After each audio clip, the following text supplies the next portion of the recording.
Coucou, j'espère que tu vas bien. Donc, je vais faire une petite série de vidéos sur les nombres rationnels. Donc, niveau quatrième. Là, je vais te faire un petit exercice pour débuter, pour que tu puisses comprendre ce que c'est qu'un nombre rationnel. Donc, déjà, un nombre rationnel, c'est une fraction. D'accord? Donc, au niveau du vocabulaire, il y a rapport avec fraction, division, quotient et rapport. Voilà, donc fraction, division, rapport, quotient, c'est synonyme. Et donc on parle aussi de nombre rationnel. Donc un ratio rationnel, tu vas voir ce que c'est avec ces figures. Alors on nous demande là par exemple d'indiquer la fraction représentant la partie coloriée. Après il va falloir simplifier la fraction, mais déjà que tu comprennes ce que c'est une fraction. Alors, pour le premier, alors là on a un cercle, et on a un cercle qui est divisé en 1, 2, 3, 4, 5, 6, 7, 8 parties, d'accord? Donc ce cercle est divisé en 8 parties. Donc on met divisé par 8. Donc tu es d'accord? Soit on met la barre de fraction, soit on met 2 points. D'accord? Les 2 points comme ça, donc ça va être divisé par 8. Et on te demande la partie coloriée, combien ça en fait. Donc on en a 1, 2, 3, 4. Tout simplement, on en a 4. Tu vois? Donc on a 4 parties coloriées sur les 8 parties. Donc on a 4 sur 8. 4 huitièmes. D'accord? Donc voilà un nombre rationnel, 4 huitièmes. Si tu prends ta calculatrice, que tu fais 4 sur 8, eh bien tu verras que ça te fait un nombre. Tout ça c'est un nombre. 4 huitièmes, c'est un nombre. Et c'est un nombre rationnel. Donc à chaque fois, petite précision, au numérateur, le nombre qui est en haut, et au dénominateur, le nombre qui est en bas, ça sera des nombres entiers. Ça ne sera pas jamais un nombre décimal, c'est-à-dire un nombre à virgule. Jamais tu as un nombre à virgule, d'accord? Ni en haut, ni en bas. Ni au numérateur, ni au dénominateur. Donc je fais exprès de te dire les vrais noms, numérateur, dénominateur, parce que tout ça, c'est du vocabulaire que tu dois savoir dans ce chapitre. Donc je vais les répéter régulièrement. Tu verras, à force de les répéter, ça va rentrer dans ta mémoire, dans ton cerveau, sans même que tu les apprennes. Il faut vraiment que tu connaisses ton vocabulaire. Donc ici, si jamais je l'écris comme ça, ici, ça sera 4 huitièmes. Alors, habitue-toi à l'écrire comme ceci. 4 avec la barre de fraction huitième, parce que c'est comme ça que tu vas les utiliser par la suite. Alors, on fait le B. Le B, il est là. Alors, donc, là, on a un triangle. Et alors, il est divisé en combien, ce triangle? Il est divisé en 1, 2, 3, 4, 5, 6, 7, 8, 9. Ok, donc c'est pour ça qu'ils ont mis divisé par 9. Nos petites portions coloriées, il y en a combien? 1, 2, 3, 4, 5, 6. 6.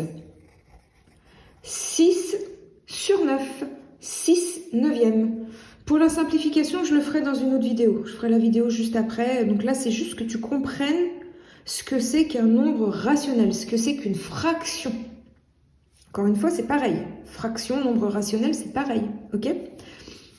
Donc ici, on a 6 neuvièmes. Donc 6 sur 9.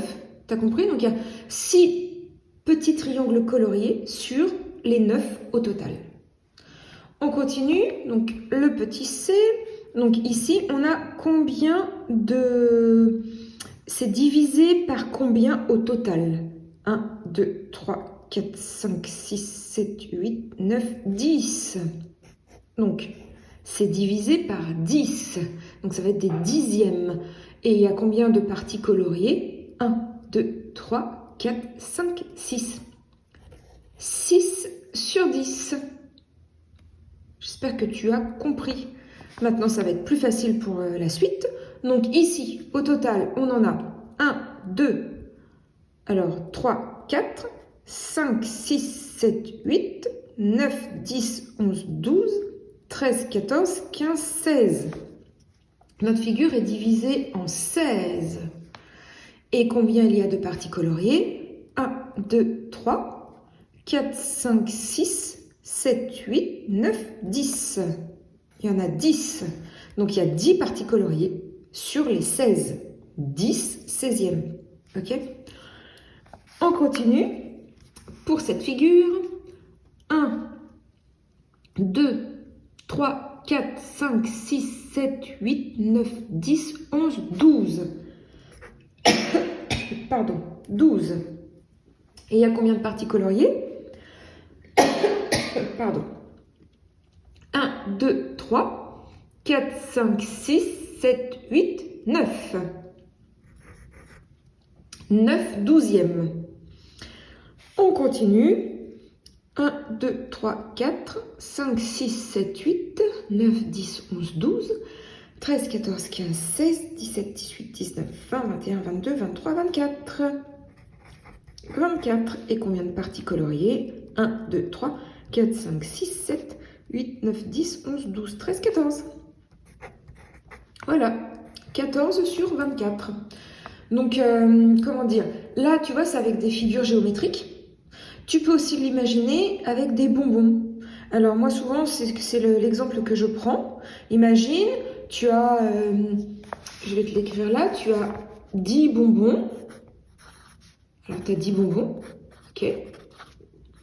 Et puis tu as 20 enfants.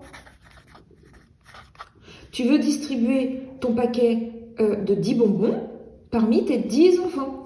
Et bien ça fera 10 divisé par 20. Combien ça va te faire? 10 bonbons pour les 20 enfants. Ben voilà, ça te donne le nombre de bonbons qu'il va falloir, enfin, que chaque enfant aura. Voilà, dans mes exemples, hein, je crois que c'est pas mal. Mais tu verras au fur et à mesure des exercices, parce que j'utiliserai les mêmes termes. Et donc, voilà. Bon, je te fais une autre petite vidéo pour simplifier, puisque là, il demandait de simplifier chaque fraction. Je te reprends toutes ces fractions et puis je te les simplifie. Très, très, très, très, très facile. Une fois que tu as compris ça, franchement, super bien pour continuer sur les fractions, 4e, 3e, seconde, et puis bah, la suite aussi. À tout de suite pour une prochaine vidéo.